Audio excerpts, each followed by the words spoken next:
claridad con esta voz. Justo yo le decía a Tere que rockeras contra la violencia, pues podría partir de la voz tan necesaria y que se ha ejercitado a partir de este Sirenas Fest y bueno, en todas las sesiones que ha realizado de Sirenas Fest.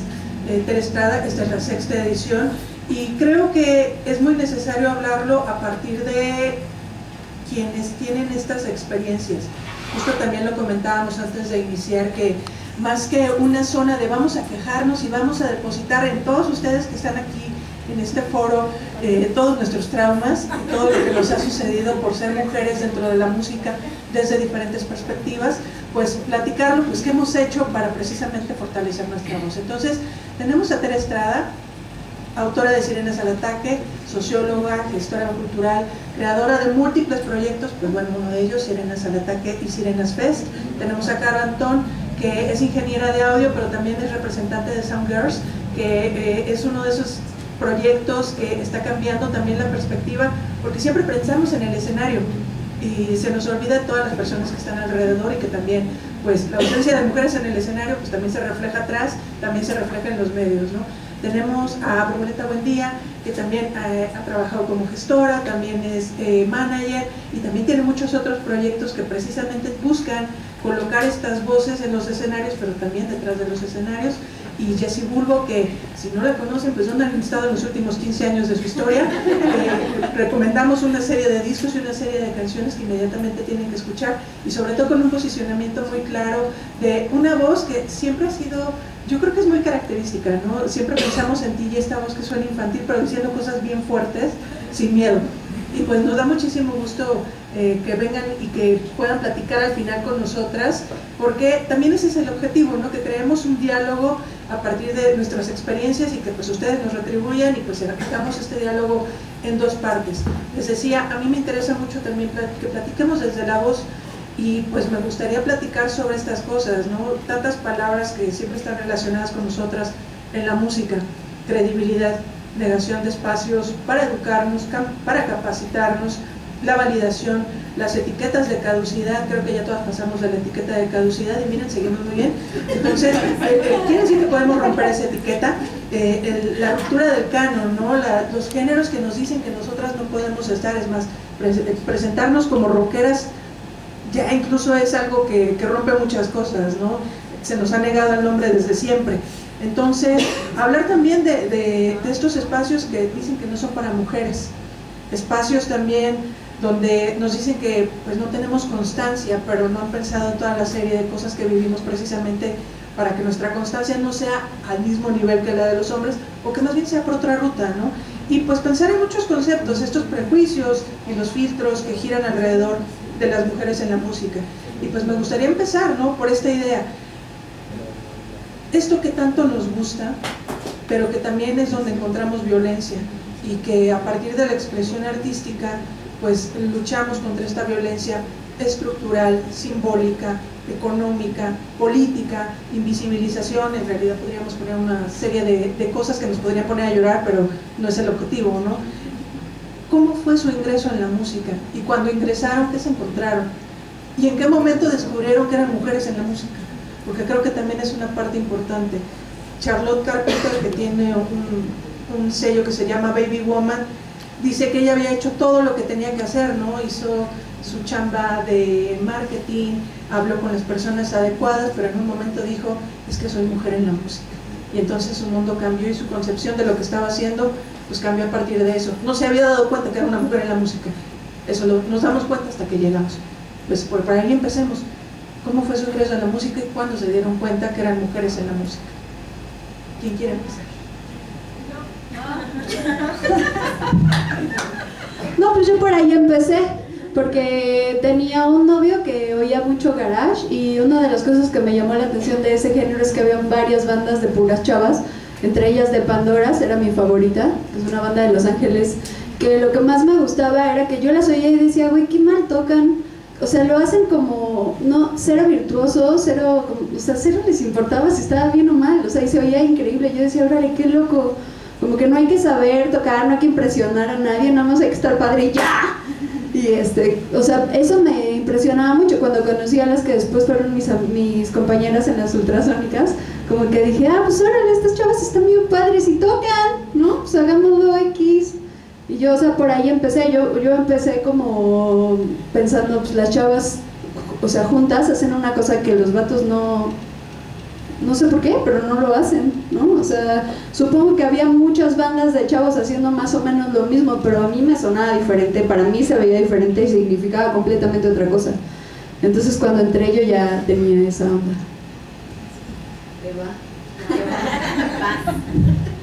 Se supone que nos íbamos a echar un chinchampú. No es cierto. Como para ver el orden. Pues es que, híjole, siempre me llama, o sea, la música siempre, desde morrita me encantó. Y mi papá toca la guitarra, o sea, no es músico de profesión ni nada, pero vaya, lo hace muy bien. Y yo me acuerdo de morrita que él se ponía a tocar rancheras, cosas así, ¿no? De las jilguerillas, ¿no? Y yo me ponía a cantar con él. Ya conforme fui creciendo y le dije que yo quería, o sea, quería cantar, no quiero cantar, como que ya no le pareció tanto la idea. Y entonces me empezó a meter ideas en la cabeza de que la música no estaba hecha para las mujeres. Y yo le decía, pero pues me estás poniendo a cantar canciones, ¿no? de señoras, ¿no? Me decía, sí, pero eso no es para ti. O sea, como siempre metiéndome en la cholla, como ese chip de sí, pero tú no, o sea, tú no puedes. Entonces me empezó a conflictar como un montón eso. Y ya después recuerdo que en ese famoso concierto de Caifanes que fue en la Venustiano Carranza, que fue un desmadre y que llegaron granaderos y todo ese rollo, y me tocó que mi tío me llevó a ese concierto. Pero fue muy chistoso, yo estaba bien feliz con mi periscopio de leche boreal, ¿se acuerdan de esos que tenían los espejitos? Yo fascinada viendo a Saúl hacia lo lejos, pero me llamó mucho la atención ver como toda la gente que estaba en el escenario. O sea, de repente ya dejó de llamarme la atención Saúl y Alfonso André, y, o sea, me empecé a clavar más en la gente que estaba corriendo de un lado a otro y que estaba, no, pues todo el staff, los ingenieros de audio, como toda esa parte, ¿no? Entonces yo le pregunté a mi tío, ¿y cómo se le llama a la gente que trabaja en eso? Son los representantes, ¿no? Y yo tenía como 10 años, una hora así. Sí, me acuerdo mucho de ese día, porque ahí como que me entró más todavía como esa parte de, yo quiero hacer eso, ¿no? Yo quiero. Pero les repito, en mi casa era como esta onda de, pero tú no puedes, porque una niña como tú, una mujer como tú, no puede estar en eso, ¿no? Y pues la terca, ¿verdad? Que se empezó a aferrar y todo ese rollo, y entonces me empecé a buscar y a abrir camino. Puedo decir que mis padrinos en esta onda fueron los Botellita de Jerez, porque el Mastroso, bueno, los papás del Mastroso eran mis vecinos, entonces yo lo veía muy seguido por la casa y nos empezamos a hacer amigos. Entonces un día él me dijo, oye morra, yo te veo como que te late esta onda, ¿no? ¿Te puedo dar unos consejitos? Sí, Paco, sí. Yo de 17 años, una onda así. Entonces él me empezó como a adentrar un poquito en el lenguaje del rock, como ese tipo de cosas, ¿no? Y yo después como que lo dejé, dije ya, pues nada más es como una loquera mía, pero pues una cosa te va llevando a la otra finalmente, ¿no? Y entonces digo, aquí estoy, pero pues así fue más o menos como la onda, la historia. Vas, Carlos.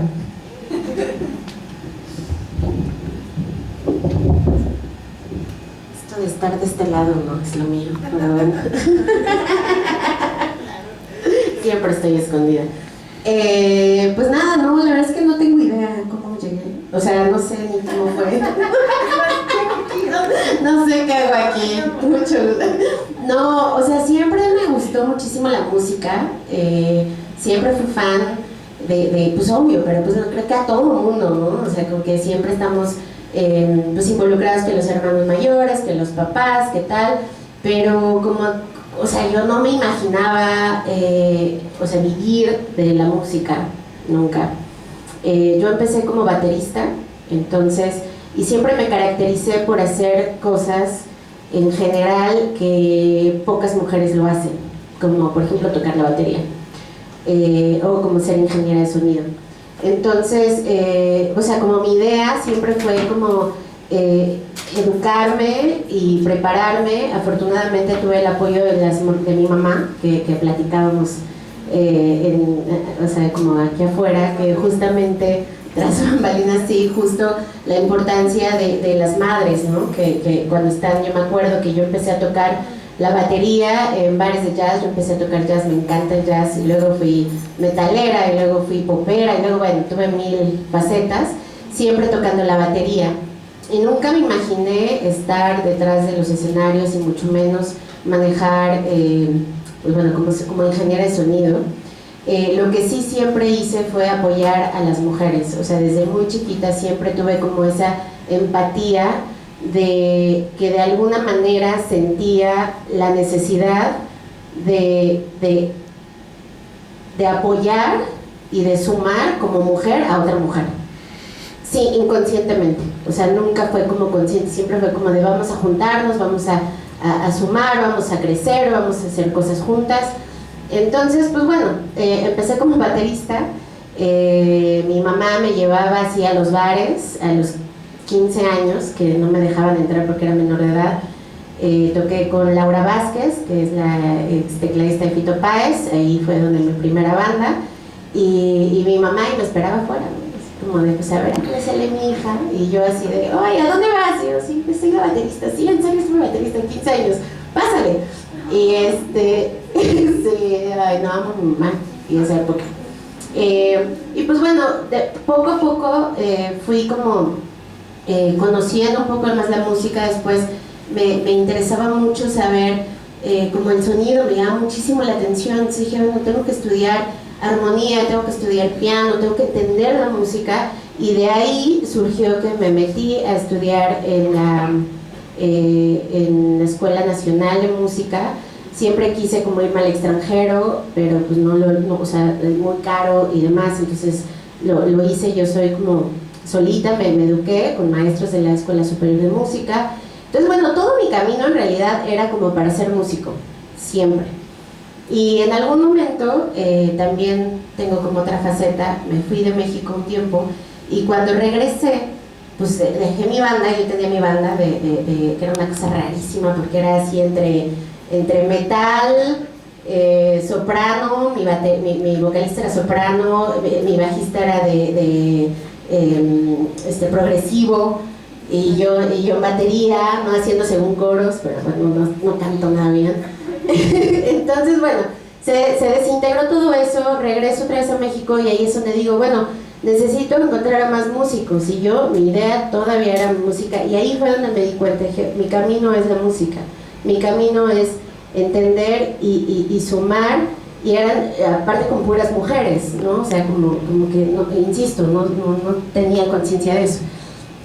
Hasta que de pronto dije, bueno, si me quedo sin trabajo, sin banda, sin nadie que me conozca, porque si te vas mucho tiempo de un lado, pues te olvidan. Entonces pues fue como de empezar de cero, hasta que de pronto digo, bueno, pues voy a hacer me voy a meter como a la parte técnica, ¿no? A hacer ingeniería en sonido, porque ahí voy a conocer a músicos, y entonces voy a formar mi propia banda otra vez.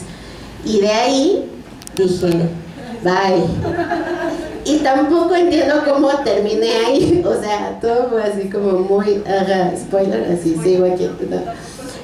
Tampoco sé. Pero bueno, al final lo que a mí sí me sirvió muchísimo es que me encantó la parte, o sea, me encanta, y por eso es que trabajo en backstage, ¿no? Empecé como técnico, fui subiendo hasta como ser ingeniera, hago management también. Entonces, pues bueno, es una serie de enriquecimiento en donde nació todo, que fue siendo parte de la música, parte del rock, parte de la historia de México, de cómo se fueron encaminando las mujeres también, y abriendo camino duro para las siguientes generaciones. Y por eso es que, pues bueno, hoy en día represento a una organización que se llama Sound Girls, que justamente apoya a mujeres dentro de la industria del espectáculo. Bravo. Híjole, pues yo me veo en el CCH tocando en el laboratorio, compartiendo canciones. Yo era compositora de closet y pues componía, pero no se las enseñaba a nadie porque qué miedo, ¿no? Entonces solamente con mis amiguitos del CCH se las enseñaba, y era como, ay, bueno, a ver qué piensan de mi canción. Pero después mi hermana conoció a algunos de Trolebús, y bueno, yo terminé de pareja de uno de los de Trolebús, y entonces yo les abría los conciertos. Pero además había reventones en casa de Rodrigo de Oyarzábal, que es un gran melómano y muchos años tuvo un programa que se llama El Rol de Todos los Días en Radio Educación, que ha sido un gran promotor del rock mexicano. De hecho, yo descubrí mucho del rock mexicano a través de su programa. Y entonces ahí en su casa luego en unos reventones donde estaban todos los rupestres, y yo bien morrita así sacaban la guitarra y yo sudaba, decía, ay, yo quiero enseñar mis canciones, pero qué miedo tengo. Pero pues ya en una de esas, pues sí, ya me aventaba y ya enseñaba mis canciones. Digo, yo 20 años, entonces ya 30, ¿no? Entonces, bueno, ya el hecho de atreverme a enseñar las canciones ya fue como el primer paso. Pero me acuerdo también que el Pato, yo alguna vez formé una banda que se llamaba Entrenados al Enjambre con el Pato de Maldita y con Demes de Trolebús. Y entonces el Pato me decía, oye, pero casi no hay chavas, ¿no? Y entonces para mí esa pregunta fue, ¿cómo crees? Y yo, o sea, para mí tocar y componer es algo de lo más natural, o sea, ¿cómo no va a haber chavas? Y entonces poco a poco, a la medida que iba tocando más puertas y eso, pues sí me